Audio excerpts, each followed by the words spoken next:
Today I'm checking out this Launch C-Reader Elite V2. When you take it out of the box, this is what you're going to get. You have the reader itself. It's going to have the ODB connector here and the serial type connection here that you plug into the actual launch unit here. And it's going to come with two manuals. This is the user manual and a quick start guide.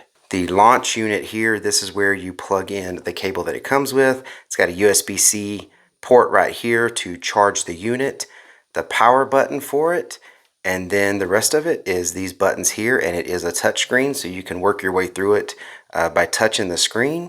So it does also supposed to be bidirectional and able to clear almost all of the different types of errors that you would have. Let's go ahead and hook this thing up to one of our vehicles and see everything that it can read. So I'm out here with the 2012 Volt that I purchased.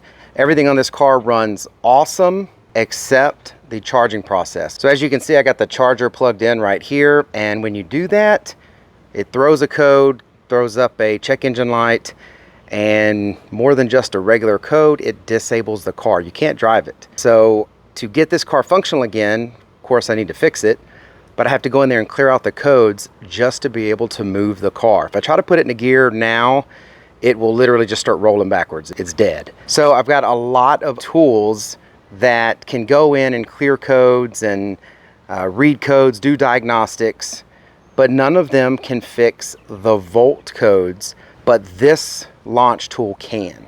I can hook this launch tool up, I can go in there and I can actually clear all of the codes, even the high voltage codes, everything in there, reset it.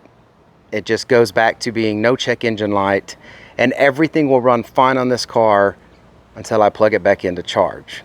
So I know I've got a problem and I'm going to get it fixed, but let me show you how I use this launch tool to go in here and reset these codes. So of course the first thing I need to do is stop charging it because I don't have the problem fixed. And I want to put this disclaimer here: resetting codes does not fix your problem. Resetting codes does that, resets codes. If there's a problem, they're coming right back. So if I reset these and I plug this back in, I mean, it's just going to fail again, and that's on purpose. It's supposed to do that. The only reason I'm resetting these codes is to get this car drivable again so I can get it repaired. So I've taken this out and I've eliminated the action that makes the code happen, and now I'm going to go clear it.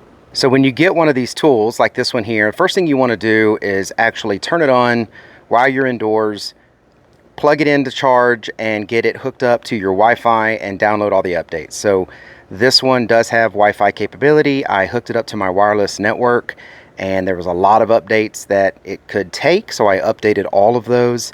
So this thing is fully updated with all the latest updates that are available for it. It does also use the wireless to be able to send you like emails with diagnostics reports and all of that. So if you want to leave it connected to wireless, you know, that's good too. If there are available updates when you turn it on, it will let you know, hey, there's updates and there's a button to do it. I just wanted to put that in here because when you first get it, it took maybe at least 30 minutes or so, maybe longer, to get all of the updates that it had available installed in it and reset. So just know that when you go. And like I said, it's fully charged. I charged it and everything, but it also charges when you have it plugged in. So I have this right now plugged in, and it's actually charging the device right now because it's plugged in. It's charging it off the car's battery. But I like to keep these devices fully charged anyway, so that's what I'm going to do. So let's get this thing turned on and read these codes. If you are a Volt owner, you know this horrible screen here basically means your car's disabled. And as you can see over here, there's the check engine light, and this battery has about 50% charge on it, but as you can see, it's showing 0, and that's because it's throwing that voltage error, which means it's just going to make your battery look dead. The battery's not dead. So I did just power on the device.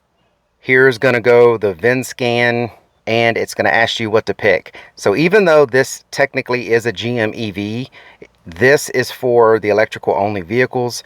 The Volt actually is under just GM, like right here. It asked me to verify my VIN and hit OK, so I did that. So it's running through the health report. It's scanning for all of the codes, and once it's done, it will give us a report on what it found. All right, and as you can see here, it gives you a report. I'm just covering up the VIN, and let's see what it says. There we go, engine control module. You can click it.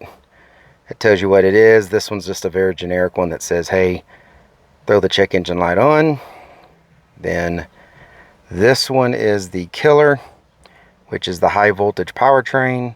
This one here is saying there is a system voltage issue and the charging system is stuck open. So, I mean, that's what's basically disabling the car.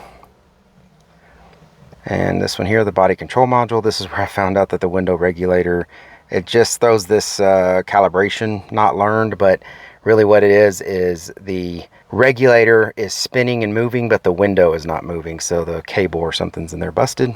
So now what I can do is I can actually go back and it shows you all these codes and it gives you the option to clear the codes. So this is the part that was pretty important. So I hit clear codes and then it says, are you sure you want to clear all the codes? Yes. And I literally can hear the car making noises as it's clearing out all these codes. To clear the codes completely out also, once I'm done, I'm going to have to turn the car off and basically restart the car. It did clear the codes, but I have to still restart it. And it's almost done. Everything looks good and cleared out. And let me turn the car on and off and we'll check and see what it says. All right, and look at that. So the car turned off and came back this time. No waiting for initialization or anything. It just came right back on. It is showing that it has 9 miles on the battery. But anyways, no check engine light, no nothing. Put the AC on because it's hot here in Texas. And I need the AC. All right, so now we can play around with it more because I've got some AC going. So now I go to the home screen. Again, here's some of the things. So here's the upgrade screen. If you have anything that needs to be upgraded, you can come in here and upgrade it. But as you can see here, it says 0 upgrades available. That's because I've already done the upgrades. I did it with this in the house, so it would have the best wireless signal. And it did it pretty quick, but it had a lot of updates, so it will take some time. When you first get this, definitely recommend you to update it. As you can see over here, there's the Wi-Fi, the battery, and also as you can see here with me having this plugged in, it's now already 100% charged.